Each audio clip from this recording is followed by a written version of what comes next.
ডিভোর্সের ঠিক দুদিন পূর্বে শ্রাবণের পাঠানো পার্সেল দেখে ভীষণ চমকে যায়। দুদিন পর 8 মাসের সংসার জীবনের পরিসমাপ্তি ঘটবে। ভাবতেই বুকে অদ্ভুত বিষে নাড়া দিয়ে ওঠে। শ্রাবণের সাথে বিয়েটা হুট করে হয়, এক প্রকার জেদের বশে। লন্ডনে থাকাকালীন রিশাদের সাথে গভীর প্রেম হয়, তখন বয়স কতই বা, 17 কি 18। ছেলে মানুষই তখনও কাটেনি, ভালো লাগা ভালোবাসার তফাৎ তখনও বুঝিনি। রিশাদকে খুব করে চাইতাম, কয়েক মাসের প্রেমে তার জন্য মরিয়া হয়ে পড়েছিলাম। তাই হয়তো ব্রেকআপের ধাক্কা সামাল দিতে ভীষণ বেগ পেতে হয়েছিল। মাথায় রক্ত চড়েছিল। রিশাদকে টক্কর দিতে বাবাজানকে দ্রুত বিয়ের ব্যবস্থা করতে বলি। সাথে শক্ত হুমকি দেই, চলতি মাস শেষ হবার পূর্বে বিয়ে না দিলে সুসাইড করব। সবার জানা আমি যা বলি তাই করে দেখাই। বাবাজান সহ বাড়ির অন্যান্য সবাই চিন্তিত হয়ে পড়ে। এক সপ্তাহে আদৌ গুজগুজ নিয়ে কোনো রকম দেশে ফিরি। বাবাজানের খুব কাছের বন্ধুর ছেলের সাথে বিয়ে ঠিক হলো। আশ্চর্যজনকভাবে পাত্রপক্ষ দেখাদেখি ছাড়াই বিয়ের কথা বাড়ায়। বিয়ের দিন শ্রাবণের সাথে আমার প্রথম দেখা। মেরুন শেরওয়ানিতে শ্রাবণকে দেখে থমকে যাই। লজ্জা শরমের মাথা খেয়ে ফ্যাল ফ্যাল চোখে থম মেরে ক্যাবলার মতো তাকিয়েছিলাম। এই পর্যন্ত আমার দেখা সেরা সুদর্শন সুপুরুষ তিনি। ফর্সা মুখে হালকা বাদামি দাড়ি, ঠোঁটের নিচে তিল। হলিউড হিরোদের মতো সুগঠন দেহের অধিকারী। আর কি চাই, ওনার তীক্ষ্ণ চোখের চাহনি সুরসুরি বুকে যেয়ে বিঁধেছিল। যেদিন মনে হয়েছিল পৃথিবীতে লাভ অ্যাট ফার্স্ট সাইট বলতে সত্যি কিছু আছে। ফিসফিস স্বরে শুধু বলেছিলাম, আমার জীবনে আগে কেন আসেননি, কেন? কিন্তু কিছু সময় পার হতে বুঝলাম সে আমার হয়েও আমার না। বাসর রাতে তার দেখা মেলেনি, সারা রাত তার অপেক্ষাতেই কাটে। বুঝতে বাকি রইল না বিয়েটা তার মতের বিপরীতে। সময়ের সাথে সাথে তার তীব্র এড়িয়ে চলা আমাকে জানান দিয়েছিল আমি তার জীবনের কোনো গুরুত্ব রাখি না। তার সাথে আমার কথাবার্তা হ্যাঁ না জি এর মধ্যেই সীমাবদ্ধ ছিল।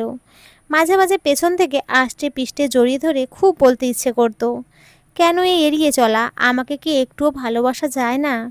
এই দেখুন আমি আপনার প্রেমের তৃষ্ণায় তৃষ্ণার্ত। কিন্তু কখনো বলা হয়নি ওনার সামনে সেই রাগী রকচটা জেদি আমি কোথাও দমে গিয়েছিলাম। দিনগুলো খুব ব্যস্ত কাটছিল। দূর থেকে নিজের ভালোবাসার মানুষটাকে দেখে চোখ জোড়াতাম। এরই মাঝে এক অঘটন ঘটল। শ্বশুরমশাই গুরুতর অ্যাক্সিডেন্ট হলো। প্যারালাইজড হয়ে বিছানায় পড়ল। একমাত্র ছেলে হওয়ায় ব্যবসার সকল গুরুদায়িত্ব শ্রাবণের ঘাড়ে পড়ল। তিনি তখন ব্যবসা সামলাতে ভীষণ ব্যস্ত। আজ এই ট্রিপ তো কাল ওই ট্রিপ, দেশ বিদেশ ঘুরে ওনার দিন কাটছে। আর আমার কাছে প্রণয় দহনে পুড়ে। তার প্রত্যেকটা ট্রিপের সঙ্গিনী তার সহযোগী মাইশা। শুনেছি ভার্সিটি লাইফের ভীষণ ভালো বন্ধু তারা। শ্রাবণের প্রিয় বন্ধু বলতে সবাই মাইশাকে চেনে, ব্যবসায়ও তার সহযোগী। দুজনের ভেতরে ভীষণ ভাব। একদিন তো ছোট ননদ মজার ছলে বলেই ফেলল, দুজনের কি ভাব দেখেছো? তোমার সাথে ভাইয়ের বিয়ে না হলে মাইশা আপুকেই বউ করে আনতাম। কথাটা মজার ছলে বললেও আমার বুক ক্ষত বিক্ষত হয়েছিল ভীষণ গভীরভাবে। শ্রাবণকে হারানোর ভয়ে প্রতিটা মুহূর্ত ছটপট করছিলাম। ওনাকে নিজের করে পেতে বেহায়াপনার সব সীমানা অতিক্রম করে নিজেকে তার উপরে ঠেলে দিয়েছিলাম। এক পূর্ণিমা রাতে নিজেকে উজাড় করে তার উপরে ঠেলে দিই। এলো পাথারি চুমু দিতে লাগি, তার প্রত্যুত্তরে শ্রাবণ তার বুক থেকে নামিয়ে শান্ত স্বরে বলেছিল, আমার কাছে শারীরিক সম্পর্ক থেকে মনের সম্পর্ক অধিকার গুরুত্বপূর্ণ। জোরপূর্বক কোনো সম্পর্কে আমি বিশ্বাসী নই। ওনার কথায় আমার মুখে শক্ত থাপ্পড় পড়ল।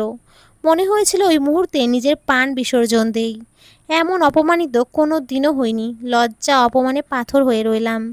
জড়সড়ভাবে বিছানার এক কোণে গুটিসুটি মেরে শুয়ে পড়লাম। এরপর থেকে ওনাকে এড়িয়ে চলা শুরু করলাম। লজ্জায় ওনার সামনে দাঁড়ানোর মতো সাহস আমার ছিল না। দুজনের মাঝে টুকটাক কথা বলাটাও পুরোপুরি বন্ধ হয়ে গেল। এরপর অনেক দিন বাড়িতে শ্রাবণের জন্মদিনের পার্টি। অফিসের স্টাফ সহ আরও অনেকের আমন্ত্রিত। মাইশা টুপটাপ সেজে এসেছে। শ্রাবণের সাথে সে কি আলাপ! পার্টি শেষে রুমে আসতেই দুজনকে বারান্দায় দেখলাম। মাইশা শ্রাবণের বুকে মাথা রেখে ডুকরে কাচ্ছে। শ্রাবণ মাইশার চুলে হাত বুলিয়ে শান্ত করবার চেষ্টা করছে। চোখের সামনে এমন দৃশ্য দেখে স্থির হয়ে রইলাম, যেন কষ্টগুলো আমায় পাথর বানিয়ে দিয়েছে। দুজনের মাঝেকার সম্পর্ক বুঝতে বাকি রইল না আমার। মাইশার জন্যই কি আমার প্রতি এত অবহেলা? কি লাভ দুজনের মাঝে অন্যজন হয়ে? এর চেয়ে বরং আলাদা হয়ে যাওয়াই ভালো। এতে অন্তত কেউ তো সুখী হবে। পরের দিন সকালে লাগেজ গুছিয়ে বড় আপার বাড়িতে উঠলাম। বাবা যান আম্মা তখন লন্ডনে। আসার সময় শ্রাবণ কিছু বলতে চাইলে আমি বুঝেও না বোঝার ভান করে এড়িয়ে আসি। কি দরকার মায়া বাড়ানোর? এরপর দিন কাটলো, দিন গিয়ে মাসে রূপান্তরিত হলো। শ্রাবণ সহ ওই বাড়ির অন্যান্য সবার সাথে যোগাযোগ বিচ্ছিন্ন। শ্রাবণ মাসের পহেলা দিন, সকাল থেকে টাপুর টুপুর বৃষ্টি ঝরছে। ঝিরিঝিরি বৃষ্টির কণা গা ছুঁয়ে যাচ্ছে। দূর আকাশে ঘন কালো মেঘ সেজেছে। মেঘেদের মতো আমার মনেও ভারী অভিমান জমেছে। অতীতের কথা ভেবে ডাগর ডাগর চোখজোড়া অশ্রু ভারাক্রান্ত। খুলবো না বলে অনেক সাহস করে পার্সেল হাতে নিলাম। ভেতরে সাদা খামে মোড়ানো বড় একটা চিঠি পেলাম। অল্পভাষী মানুষটাও এত বড় চিঠিও লিখতে জানে? ধারা। ঠিক কী নামে ডাকবো তোমায়? অভিমানী বউ নাকি প্রাণনাশী বলো তো? যাকগে, আজ তোমাকে এক প্রেমের গল্প বলি। বছর তিনেক আগের কথা। সেইবার বাবার সাথে বিজনেস ট্রিপে লন্ডনে যাই। হাইয়ে পার্কে প্রথম দেখায় কারো উপরে মুগ্ধ হই। ভিনদেশি মাটিতে স্বদেশের কালচার দেখে এক চিলতে স্নিগ্ধতা মঞ্চ হই। শত শত ফরেনদার মাঝে লাল জামদানি পরিহিত কিশোরীর উপরে নজর আটকায়। কিশোরীর হাতে রেশমি চুড়ির আওয়াজটা আমার মনে ঝনঝন করে বাজতে থাকে। 25 বছরের জীবনে সেই প্রথম কারোর প্রতি ভালো লাগার আভাস। মুগ্ধতার সাথে অপলক দৃষ্টিতে চেয়ে থাকি। পলক ঝাপটাতেই ভিড়ের মাঝে হারিয়ে ফেলি। সেদিন অজানা অচেনা কিশোরীর মনে গাঢ় এক ভালো লাগার ছাপ ফেলে যায়। তারপর কাউকে আর মনে ধরেনি। এরপর অনেক দিন বড় আপার বিয়েতে আবারও তার দেখা মিলল। দ্বিতীয় দেখায় গভীর প্রেমে পড়ি। বাবার থেকে জানতে পারি ওনার খুব কাছের বন্ধুর মেয়ে। মনে মনে শক্ত এক প্রতিজ্ঞা করে বসি, আমার তাকেই চাই। যে কোনো মূল্যেই হোক আমার তাকে চাই। বাবাকে দিয়ে পাঠালে মেয়ে ছোট, বিয়ের বয়স হয়নি বলে ওনারা এড়িয়ে যায়। আমি তার বড় হবার অপেক্ষা করতে থাকি। হুট করে একদিন তাদের বাড়ি থেকে বিয়ের প্রস্তাব আসে। ঘটনা ঘেঁটে দেখি ব্রেকআপ হয়েছে, তার এক্স বয়ফ্রেন্ডকে টক্কর দিতে বিয়ে করেছে। প্রথমে ভীষণ রাগ হয়, পরবর্তীতে সবটা মেনে নেই। অতীত যাই হোক, এখন তো সে আমারই। যদি আবার হারিয়ে যায়, তাই কোনো রকম দেখাদেখি ছাড়া দ্রুত বিয়ের কাজ শেষ করে তাকে লিখিতভাবে নিজের করি। বিয়ের দিন লাল বেনারসিতে বধূ সাজে তাকে দেখে পুরোপুরি দিশেহারা হই। তাকে আপন করতে চেয়েছি মন থেকে, জোর করে নয়। বাসর ঘরে ঢোকার সাহস হয়নি, যদি নিয়ন্ত্রণহীন হয়ে পড়ি।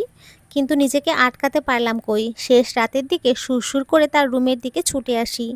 ঘুমন্ত পরীকে বুকে জড়িয়ে নেই। তখন বুকের খাই খাই আগুনটা কোথাও শান্ত হয়। সেদিন জানতে পারি আমার বউ কতটা ঘুম কাতুরে। সময় দিয়েছিলাম তাকে নিজেকে গুছিয়ে নিতে। ভালোবাসার জন্য তো সারাটা জীবন পড়েই আছে। আমি চেয়েছি সে যখন আমার হোক, পুরোপুরিভাবে আমার হোক। মনের শতভাগ শুদ্ধতার সাথে আমাকে ভালোবাসুক। অতীতের রেশারেশি রাগ জেদ নিয়ে নয়। অনেক দিন কাটে, আমি ধীরে ধীরে তার প্রণয় সাগরে ডুবেছিলাম। দিনগুলো বেশ ভালোই কাটছিল। হুট করে বিপদ সেজে বাবার অ্যাক্সিডেন্ট হলো। বিজনেসে তখন সংকটপূর্ণ অবস্থায়। বাড়ি, পরিবার, বিজনেস সব কিছুর মাঝে হিমশিম খাচ্ছিলাম। কাজের চাপ বাড়ে। বিজনেস বাঁচাতে কখনো দেশ তো কখনো ওই দেশে পাড়ি দিতে হচ্ছিল। সব কিছুর চাপে বউটার দিকে বড্ড বেখালি হয়ে পড়ি। এরই মাঝে হুট করে একদিন বউটা আমার কাছে ধরা দেয়। সে যেন আমারই তৃষ্ণায় তৃষ্ণার্ত, কিন্তু তার চোখ বলছিল আর এক। চোখ বলছিল সে সবটা জোর করে ইচ্ছার বিরুদ্ধে শুধুমাত্র সংসার বাঁচাতে জোরপূর্বক নিজেকে আমাতে বিলিয়ে দিতে চাইছে। সেদিন তাকে ফিরিয়ে দেই। সে তখন মেন্টালি প্রস্তুত ছিল না, আর না ছিলাম আমি। এরপর সে আমাকে পুরো দমে এড়িয়ে চলতে শুরু করে। তার এড়িয়ে চলা আমাকে মৃত্যু যন্ত্রণা ভোগ করাতো। খুব ইচ্ছে করতো তার কোমর টেনে কাছে এনে ঠোঁটে ঠোঁট মিলিয়ে বলি, এই মেয়ে ভালোবাসি, বোঝো না? কিন্তু সময় আর পরিস্থিতি সেই সুযোগ দেয়নি। ভেবেছিলাম জন্মদিনের রাতে তাকে নিজের মনের কথা বলবো, কিন্তু সেই সুযোগ মিলল কই। মাইশা আমার বোনেদের মতো। সেদিন পার্টিতে মাইশা তার প্রাক্তনকে দেখে ভেঙে পড়েছিল। তাই ভাইয়ের মতো করে সান্ত্বনা দিচ্ছিলাম, যা দেখে তুমি ভুল বুঝলে। সবটা তোমার কাছে ব্যাখ্যা করতে চেয়েছিলাম, কিন্তু তার পূর্বেই তুমি বাড়ি ছাড়লে। আমার জীবনে সেই প্রথম থেকে শুধুই তুমি, অনন্তকাল শুধু তুমিই থাকবে। এই ডিভোর্স আমার চাই না, এর চেয়ে বরং মৃত্যুই শ্রেয়। অনেকবার তোমাকে মনের কথা বলতে চেয়েছি, কিন্তু প্রত্যেকবারই কোনো এক জড়তা ঘিরে ধরেছে। তাই চিঠিকেই বেছে নিয়েছি স্বীকারোক্তির জন্য। উপহারে অনেক শাড়ি কেনা হয়েছে, জড়তায় কোনোদিন দেওয়া হয়নি। খুব ইচ্ছে কোনো এক শ্রাবণ ধারায় তোমার চোখে ডুবি। বিশাল আকাশের নিচে বৃষ্টি বিলাস করব। তোমার কোমরে আঙুল ছুঁয়ে দেব, তোমার গায়ের মিষ্টি ঘানে মেখে থাকব। হবে কি এই শ্রাবণের ধারা? ইতি, তোমার অপেক্ষায় থাকা অল্পভাষী স্বামী। চিঠিটা পড়ে থ হয়ে রইলাম। আমার চারপাশে গোল গোল ঘুরছে।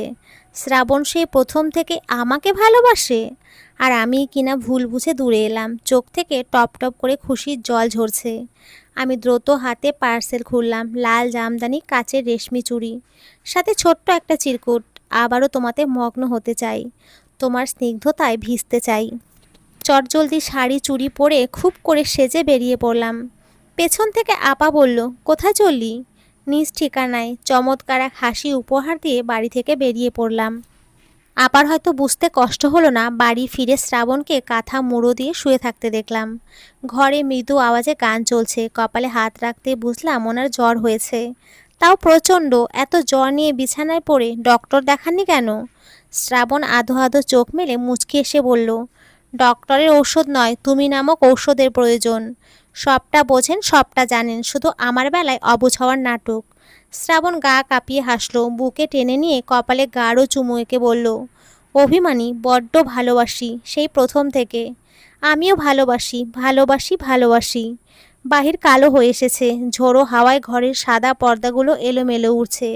ঝড় বৃষ্টি নেমেছে। শ্রাবণ তখনও আমার দিকে মুগ্ধ হয়ে তাকিয়ে আছে। ঘরে ধীর স্বরে গান বাজছে। শ্রাবণ ধারায় এত চেনা কি খুঁজে পাও, যা আমার মাঝে নেই এক বিন্দু পরিমাণ?